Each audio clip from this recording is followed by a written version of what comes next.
nkuko mwabonye uyu munsi nahawe topic canke ibyo ngomba kuvuga ko kuvyerekeye kwitaba umuhamagaro igihe urahamagagwa. Amen. Murazi twese turafise muri iminsi turafise amatelefone mu mifuko, sivyo? Kandi turagira amapere, hari abantu benshi baradutelefona, sinzi wewe jewe ndabizi misi yose hari amapere menshi cyane ngira cyangwa ama message za WhatsApp n'izindi, kandi kenshi biratugora. Jewe namaze imyaka myinshi namaze kushira telefone yanje mu silence uko nguma ngira amapere birangora, ndi mu bindi ndumva telefone irikirasona irikira induru. Rero kugira amapere biragoye, sivyo? Kandi ko ngomba kuvuga kuvyerekeye kuhamagagwa cyangwa amapere nyene ingene turahamagagwa no kwitaba. Mu vyukuri apel canke guhamagagwa irashobora guhindura ubuzima bwawe. Hari gihe urashobora kubona ku telefone hari umuntu ariko gutelefona ukavuga sinshaka kwitaba, nta umwete ufise yo kwitaba iryo apel, canke ubonye ko nizino yundi urafise umunezero mwinshi, sivyo? Kuitaba iryo apel. Nka madame wanje nimba ran telefona ndagyohewe, sivyo? Ngomba kuitaba. Ariko turazi ko twese ngaha turi abakristo, ndibaza hafi twese, kumbure twese, nizere ko ni twese. Turazi ko Imana niyo yaduhamagaye. Amen. Imana ya nijuru, Imana isumba vyose niyo yaduhamagaye, kandi turategereza kwitaba. Turategereza kwitaba umuhamagaro w'umwami w'abami. Kandi bamwe baramaze kuvuga uwo murongo, ariko je ngomba kuisoma kuko tasho kubaza umuhamagaro dufise nka abantu b'Imana nk'abakristo niki. Umuhamagaro Mana yaduhaye ni yahe? Tusome muri Matayo. Bamwe baramaze kushira umurongo hariya imbere, ariko ngomba tuisome.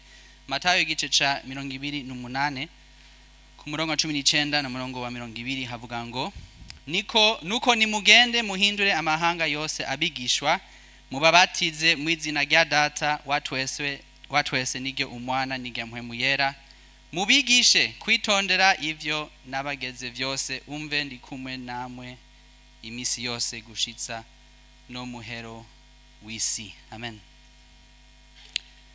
Urumva ndibaza twese turabizi ko Imana yaduhamagaye kugira ngo tugende hose kandi tuhindura abantu kuba abigishwa ba Yesu. Ariko ndibaza ikibazo kinini igihe turiyumvira twitabe umuhamagaro gute, ikibazo kinini sico. Ikibazo kenshi dufise nka jewe kumbere na wewe ni jewe mfise uruhara canke ibikorwa nyabaki jewe ubwanje mu kwitaba uwo muhamagaro Imana yaduhaye. Kuko nkuko abandi baramaze kuvuga, ndibaza Madame Mirelle yabivuze ko nk'abantu nk'abakristo turi umubiri umwe, ariko dufise ingingo zitandukanye. Hari wa murongo muri icete ca mbere ca Bikorinto igice ca 12 tuisome. Icete ca mbere ca Bikorinto igice ca 12 ku murongo wa 12 havuga nuko umubiri ari umwe ukagira ingingo nyinshi, kandi ingingo z'umubiri zose naho ari nyinshi ari umubiri umwe, niko na Kristo ari. Nukuvuga hari umubiri umwe ariko dufise ingingo zitandukanye, dufise ibikorwa bitandukanye, nko amaboko afise ibikorwa bitandukanye n'izuru canke ibindi. Kindi turafise ingabire nkuko abandi bamaze kuvuga, turafise ingabire zitandukanye twahawe na Mpwemu Yera nkuko icete ca mbere ca Petro ivuga. Reka ndayisome. Icete ca mbere ca Petro igice ca 4 ku murongo wa 10. Icete ca mbere ca Petro igice ca 4 ku murongo wa 10 havuga nkuko umuntu wese yagabiwe ingabire, muzifashishe abandi nkuko bibereye ababwiriza beza b'ubuntu bw'Imana bw'uburyo bwinshi. Ingabire jewe nahawe na Mpwemu Yera iratandukanye n'ingabire wewe wahawe na Mpwemu Yera, kandi turahawe ibikorwa byo gukoresha iyo ngabire kuteza imbere ubwami bw'Imana, kushitsa canke kwitaba uwo muhamagaro. rero ngomba kuvuga makeya kuvyerekeye njewe ingene jewe nahamagawe ingene jewe nayitavye umuhamagaro Imana yampaye. Nibaza mwabonye bikeya ngaha, ariko jewe navukiye mu Burundi navukiye ino, ariko nakuriye cyane muri Tanzania, kandi nagiye muri Amerika muri kaminuza, naronse akazi hajya, narongoye umukobwa wa hariya nyene, twese twari dufise akazi hariya, twari dufise ibikorwa muri Amerika, ariko tumvise umuhamagaro w'Imana wo kusubira mu gihugu cy'u Burundi gukorera Imana, kuko twabonye ko hari quote, hari ijambo nziza muri Congereza ivuga one life will soon be past, only what's done for Christ will last. Ubu hari buzima bumwe gusa, kandi ibintu bizoramba ni ibintu twakoreye Kristo. Amen. Rero nico gituma twayitavye uwo muhamagaro wo kugaruka mu Burundi. Twabaye ngaha i Bujumbura imyaka nk'itatu, duca tumva umuhamagaro wo kugenda gukorera Imana mu Kumoso kure, mu Gisuru, ahantu hafi ya Tanzania, kandi abantu baragize ubwoba. Abagenzi banje ngaha i Bujumbura bavuze hariya hari abarozi, hariya hari ibibazo, naho ugiye uzogaruka vuba, ariko igihe turi kumwe n'Imana byose birashoboka. Amen. Ariko kenshi igihe turahamagazwa n'Imana ntitumenya ibintu tuzohura navyo, nico gituma kenshi turashobora kubwira ubwoba, kuko vyinshi jewe ndakorera hariya mu Gisuru si ibintu niyumviriye ko nzokora. Naratanguje ishure rya abaragi abatumva batavuga, dufise abanyeshuri amarenga 300 hajya, turiko turatanguza ivuriro hariya.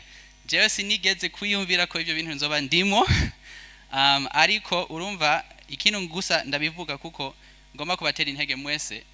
Umugambi wewe wiyumviriye ko ufise wo gukorera Imana, hari igihe Imana izobihindura, ariko nta ngorane, ni vyiza no gusumba umugambi wagize mu mutwe wawe cyangwa umutima wawe.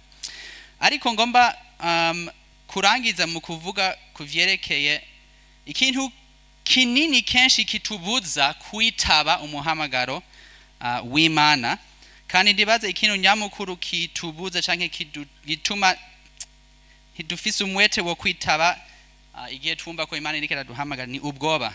Kenshi turatinya, kandi nivyo turatinya kuko gukurikira Imana, gukurikira umuhamagaro Imana yaguhaye biratera ubwoba nyene, kuko ntivyoroshe.